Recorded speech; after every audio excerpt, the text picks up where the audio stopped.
Hi, this is Romero with Container Garden Club, and today we're checking in on our cucumbers. We're growing these in a recycling bin that we bought at Old Time Pottery a while back. The other one sell for about $5, which was awesome.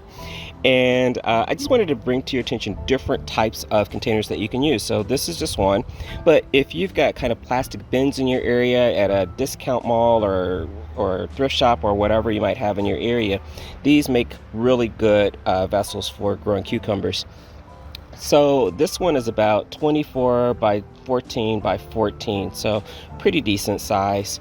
And you'll notice that we are growing these cucumbers in our popular Mel's mix, which has equal parts compost, vermiculite, and peat moss. And we're growing them along the back. And you notice I don't have a lot planted towards the front. They're growing towards the back intentionally because we're going to want these plants to trellis up. So this particular container didn't have a trellis built in, so we just kind of built our own, just using two simple sticks and netting. So you can use either netting, or if you've got that metal type of grid, you can use that as well, which is actually going to work a lot better because it'll support the weight of the plant a little bit more.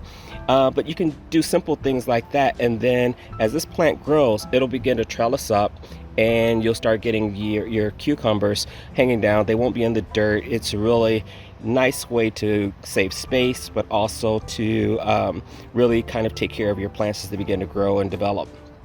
So this is something that you might want to consider as you begin to grow your own plants in your backyard. So we are going to keep you posted on this as it grows. We'll likely thin this out so that you've got fewer plants and be able to get more nutrients to those plants so that you get nicer, lusher cucumbers as they grow. This is Romero with Container Garden Club. Thanks for joining us. Again, we'll continue to keep you posted as these plants progress. Have a good day.